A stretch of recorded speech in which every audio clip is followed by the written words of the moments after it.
बोला बोला पाटन वाली माई की, बोला बोला शेरा वाली माई की।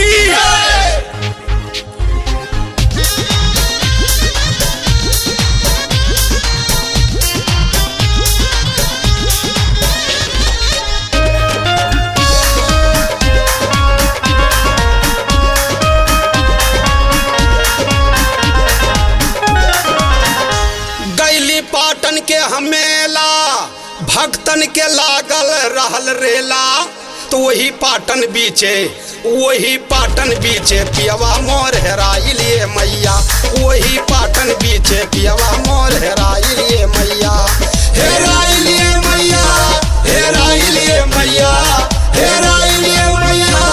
हेराइलिए मैया, वही पाटन बीचे पियवा मोर हेराइलिए मैया, वही पाटन बीचे पियवा मोर हेराइलिए मैया, वही पाटन बीचे पियवा मोर हेराइलिए मैया, वही पाटन बीचे पियवा मोर हेराइलिए मैया।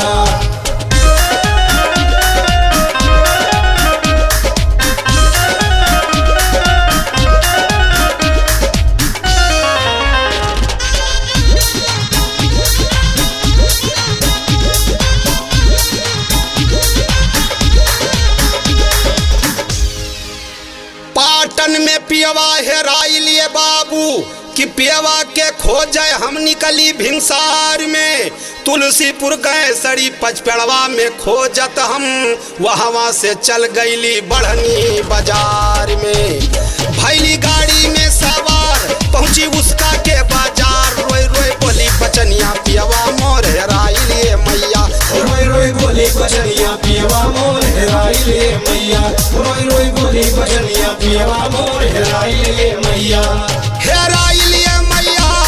हेराइलिए मैया, हेराइलिए मैया, हेराइलिए मैया, तो वही पाटन बीचे पियवा मोर हेराइलिए मैया, वही पाटन बीचे पियवा मोर हेराइलिए मैया, वही पाटन बीचे पियवा मोर हेराइलिए मैया।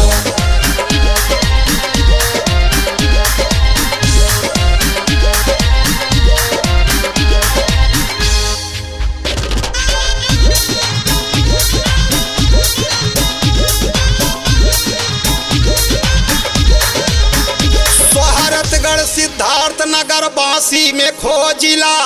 खोजत हम चल गईली बस्ती सहरिया में, इटवा डुमरिया गंज में बहुत हम खोजली, खोजत हम गईली बिस्कोहर बजरिया में, गईली बल्लामपुर नेराय फिर भी पियवा नहीं दिखाए, तो रोई रोई बोली बचनिया पियवा मोर हेराइलिए मैया, रोई रोई बोली बचनिया पियवा मोर हेराइलिए मैया, रोई रोई बोली बचनिया पियवा मोर हेराइलिए मैया, हेराइलिए मैया, हेराइलिए मैया, हेराइलिए मैया, हेराइलिए मैया, वही पाटन बीचे पियवा मोर हेराइलिए मैया, वही पाटन बीचे पियवा मोर हेराइलिए मैया, वही पाटन बीचे पियवा मोर हेराइलिए मैया।